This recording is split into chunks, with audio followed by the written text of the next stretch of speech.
Coming up on Around San Diego, the community still mourning the lives of 3 men shot and killed at the San Diego Islamic Center. Also, the Millette murder trial is underway. The testimony from Maya's family and friends who say the missing Chula Vista mom would have never left her children. Plus, paid parking in Balboa Park could soon come to an end, and San Diego homeowners could also see lower trash bills.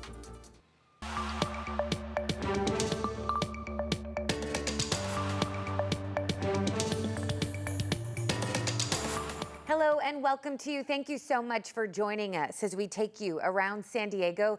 I'm News 8's Jenny Day, and I'll get you caught up on our top stories of the week so far, and we'll look ahead at what's to come around San Diego. This week did sadly start with tragedy. Monday morning, 2 teens opened fire at the Islamic Center of San Diego, killing 3 members of the mosque. The victims include 3 men, Amin Abdullah, Nadir Awad, and Mansour Kazia. They are being hailed as heroes for slowing down the 2 shooters and redirecting their attention away from the roughly 140 children inside.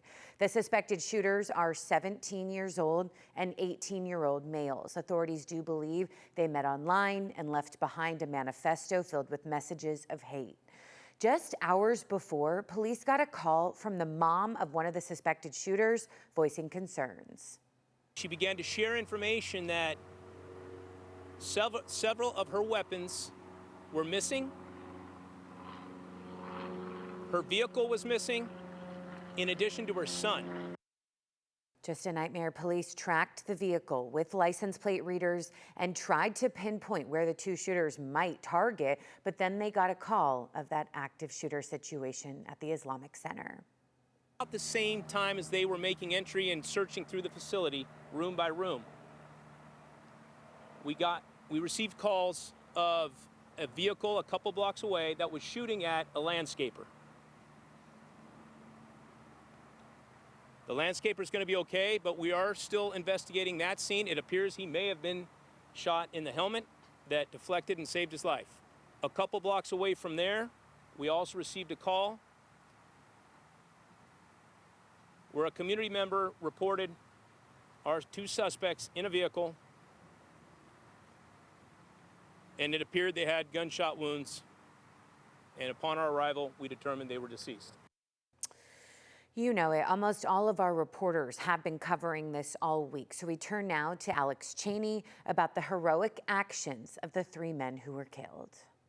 We're going to try to cover many of the developments that we've learned over the last 24 hours. San Diego Police Chief Scott Wall, along with the FBI and Mayor Gloria, spoke to the media and named the 3 victims. The first is security guard Amin Abdullah, who was the first to confront the suspects outside of the mosque and used his radio to engage the mosque's lockdown protocol while in a gun battle. And ultimately deterred these 2 individuals from gaining access to the greater areas of the mosque. Chief Wall says the lockdown protocol and sound of gunfire allowed everyone in the common areas of the mosque to go into hiding, including school children, where as many as 140 kids were within 15 feet. Video from inside shows the 2 suspects going from room to room in the front area of the mosque, but those rooms had no victims inside. Some of the video surveillance shows that they're going into areas where thankfully nobody was at. That's when Wall says the suspects then looked out a window and ran through a door into the parking lot where they found the 2 other victims, Mansour Kazia and Nadir Awad, drawing their attention. And both suspects were able to successfully corner them and kill both of them. Chief Wall says while the suspects were in the parking lot, they heard the sound of police sirens and fled back to their vehicle, saving countless lives. A massive response that was seconds away undoubtedly pushed both of the suspects to run back to their vehicle and flee the parking lot. Agents recovered 30 guns, a crossbow, and ammunition after conducting 3 search warrants at residences related to the suspects. Agents found religious writing and a manifesto in their car as they tried to establish a motive. We are dedicating every resource the FBI has to conduct a thorough analysis of that manifesto to try to learn what led to this, but I think also more importantly, how can we stop future attacks? Yeah, then over the next few days, we heard from the Muslim community, from the families of the victims, attended vigils in their honor. The daughter of Amin Abdullah, the killed security guard, spoke about her father. Regardless if you were a Muslim, okay, if you were Christian, if you were Jewish, if you had no faith, he didn't care. He would treat you human to human. He would smile at people he did not know. You can see the happiness and just who he was as a person, just looking at his face. Yeah, my heart. On Thursday, though, check this out. Thousands gathered at Snapdragon Stadium in Mission Valley to honor and say goodbye to the 3 men killed in Monday's shooting. They died serving us. They died protecting us when they shouldn't have been in the front lines. They should have been protected. After the Islamic prayer service, the victims were then escorted to La Vista Memorial Park in Lincoln Acres, where they were laid to rest. We, of course, are continuing to cover any and all updates on this mosque shooting. You can watch our coverage anytime right here on the CBS 8 app.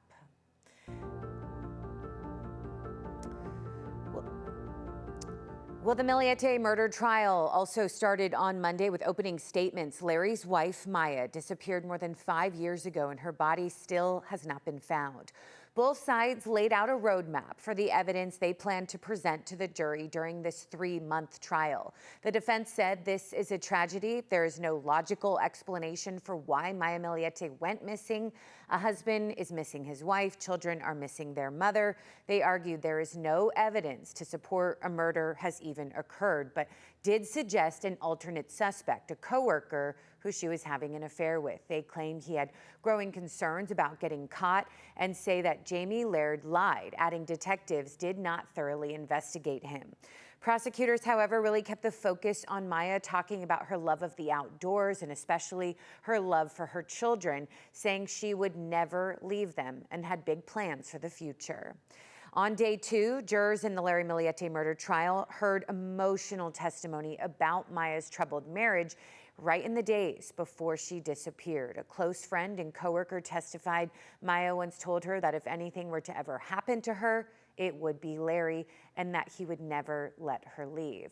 Jurors also heard from a receptionist at a law firm who said Maya called seeking information about divorce the very day she vanished back in 2021.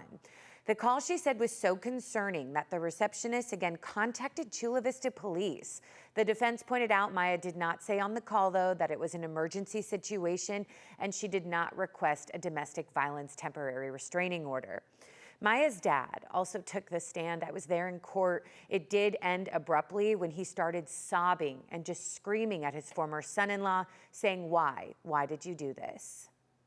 Millette murder trial day 3, the victim's own father testifying he noticed growing problems in the couple's marriage. Pablito Tabalanza also took jurors through the day he found out Maya was missing, saying he showed up to the Millette home, asked Larry where she was. He said upstairs, so they went upstairs together. The bedroom door was locked. He called her name, repeatedly knocked, asked Larry to open the door. He did with a key, but Maya was not inside. He said he noticed her credit cards were on top of a desk. Then Larry said maybe she went hiking, told the dad not to worry, and said he would always take care of her. Another part worth mentioning, Maya's dad said about a month before she went missing, they all were at a party. Larry told him he had a gun and said he wanted to kill someone. The defense questioned why he never told Maya. The father said he thought Larry was kidding. The second witness to take the stand was Chris, Maya's oldest sister. A lot of family photos were shown from holidays and birthdays. There was a lot of talk about their close relationships, how frequently they all spoke, the trips they took to Glamis, Parker, and Hawaii. Prosecutors driving home the point Maya would not have left on her own. She had been active on the family group chat hours before the state says she was killed. Hawaii is actually where Maya and Larry met and were then married more than 20 years before there were any reported issues in the marriage.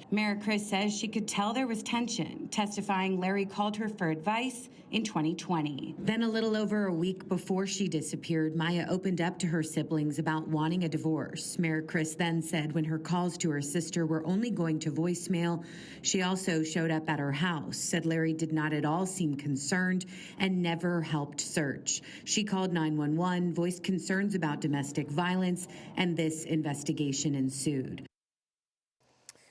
So then on day 4, Thursday, prosecutors revealed Larry Millette had been contacting members of the media during the trial, saying he disagreed with some of the judge's rulings. Jurors also heard more testimony from Maya's sister. At one point, she stood up and told the judge that she could see the defendant, Larry's father, peering at her through a courtroom window, and the bailiff then had to go out and ask him to move. The defense questioned Mayor Chris about getting custody of the Millette children and the sale of the home, asking if she got any money from that. She flat out said absolutely not. It all went to an account for the children. It is all that her sister had left to give. We also heard from the Chula Vista police officer who first responded after Maya was reported missing. Body camera video shown in court showed officers searching their home, where police said there were no obvious signs of a struggle. Court does resume on Tuesday morning. Heavy indeed. Coming up, multiple fires are burning across Southern California, including one right here in San Diego. We will share the latest on those containment stats.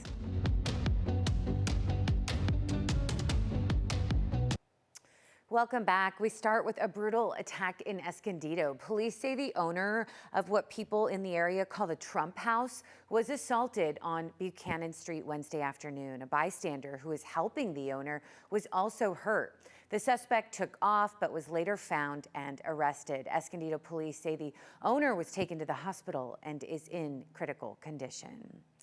And San Diego police have identified the teen boy found dead in the South Bay last Friday as Julian Guerrero. Police responded to a body found in Fenton Pond near Ka'anapali Way. Julian's family later arrived, fearing it could be the missing 15-year-old after his bike was found nearby.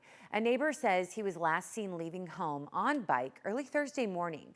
The coroner's office is now working to determine his cause of death.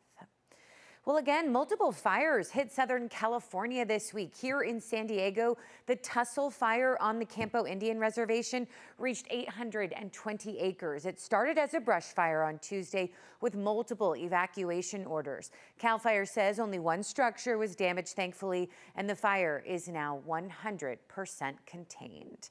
Up in Ventura County, though, a wildfire there reached over 2,000 acres. The Sandy Fire in Simi Valley has forced more than 40,000 people to evacuate their homes. One structure has been destroyed. As of Friday morning, the fire is at 40% containment. And the largest fire in California this week, a wildfire on Santa Rosa Island in Channel Island National Park, has spread to more than 18,000 acres. The U.S. Coast Guard says the fire may have been started by a stranded boater sending a flare. As of now, the fire is close to 60% contained. Well, a public hearing on San Diego Mayor Todd Gloria's revised budget proposal was supposed to be held Monday, but that was postponed. The mayor's revision partially reverses cuts to libraries and rec centers, as well as fully funds December nights. It also adds funding for youth drop-in centers and the violence prevention program, No Shots Fired. There are still nearly $12 million in cuts for arts and culture grants. The new hearing date is set for June 9th. Also on the chopping block, though, in the proposed budget, nearly half of Mission Bay Park's public restrooms. We are talking 13 of 28 bathrooms. The city says restroom cuts at Mission Bay, Fiesta Island, and Balboa Park would save about $1.2 million and reduce the workload of 12 full-time employees. The nonprofit Mission Bay Park Conservancy says they are willing to work with the city to help keep those bathrooms open. We already have community members who are signing up to pay for a month's worth of toilet paper if need be, but we hope that the city council, the mayor, will find it in the budget to keep all these restaurants open. Public health concerns about closing restrooms, especially amid San Diego's homelessness crisis. The city referred us to the independent budget analysts review, which states public health services are a county responsibility. Meanwhile, San Diego County's Chief Administrative Office is releasing a more than $9 billion spending plan for the next fiscal year. It represents a 6% increase over the current budget. The county's top administrator says the budget is balanced despite uncertainty over federal and state funding, which covers nearly half of what the county spends. The proposal includes more than $850 million for support programs programs like CalFresh and Medi-Cal, $176 million for behavioral health treatment, and nearly $270 million for road and safety maintenance. People can submit comments and their thoughts through June 11th before supervisors vote on final approval by June 23rd. And the battle over proposed changes to the San Diego County Charter, it is heading to the November ballot. The Board of Supervisors voted on a proposal from Board Chair Tara Lawson-Remer that includes term limit expansion. It would allow members of the board to serve up to 3 four-year terms rather than the current limit of 2. It advanced on a 3-2 vote. A counter proposal by Supervisor Joel Anderson failed. He supported term limit expansion, but felt it should not apply to any current board members. The reform package still needs a second reading as part of county procedure. Up next, that paid parking in Balboa Park could soon come to an end, and San Diego homeowners could also see lower trash bills. Well, right now, San Diego Unified School District is offering online enrollment. News 8's Tori Apodaca has more on what parents need to know.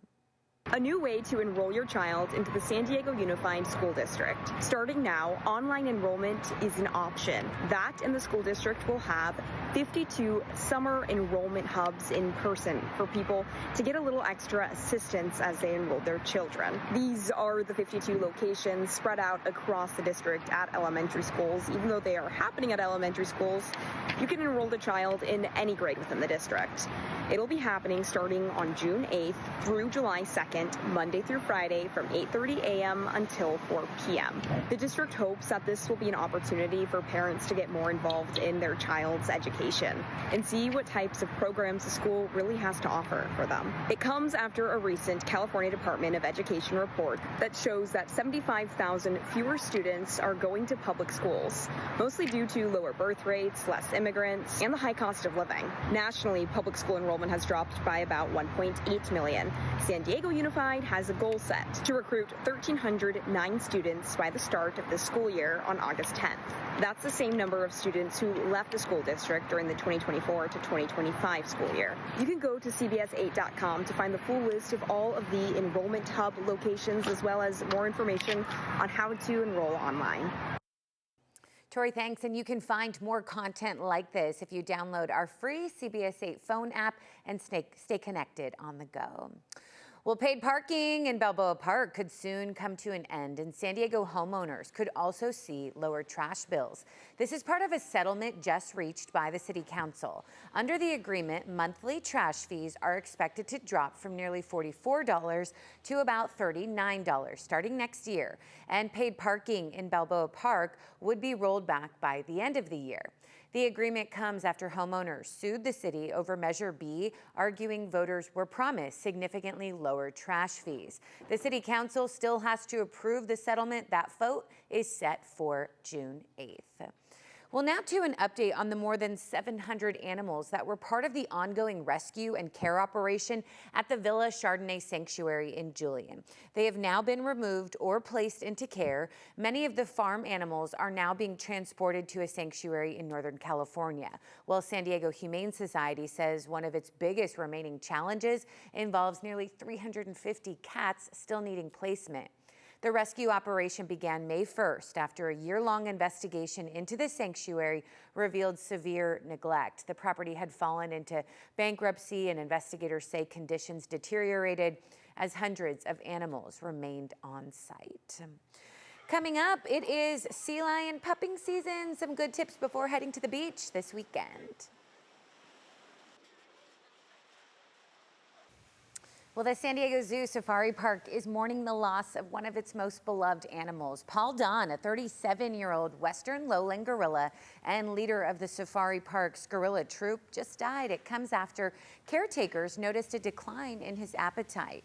He was actually born at the Safari Park and returned last year to lead the troop after the death of Winston, a beloved silverback gorilla. The Safari Park says Paul Don was known as a gentle giant and a protective leader and a devoted father to his 4 children. Well, before we leave you, sea lion pupping season is underway, and the city of San Diego is sharing important reminders to help keep those moms and babies safe, especially there at La Jolla Cove. Rangers say keep at least 20 feet of distance from the animals. If they bark at you, you are too close. You can watch them quietly and move slowly. Officials say do not touch or feed them and do not block their path to or from the water. Pupping season ends in October. Hey, in SeaWorld, San Diego has a newly renovated shark encounter. It's been under renovation for 10 months. Officials say the layout will look familiar to returning visitors, but the experience has been redesigned to feel more immersive. A larger viewing window lets guests get closer to the animals than before, and educational signs have been added throughout the enclosure. There are 37 sharks across more than 10 species. Beyond those live animals, there are screens covering the threats that sharks face in the wild. Speaking of SeaWorld, that drone show begins this weekend as well. That'll do it for us. Thank you for your time. Have such a wonderful Memorial Day weekend. I'm Jenny Day. Take care.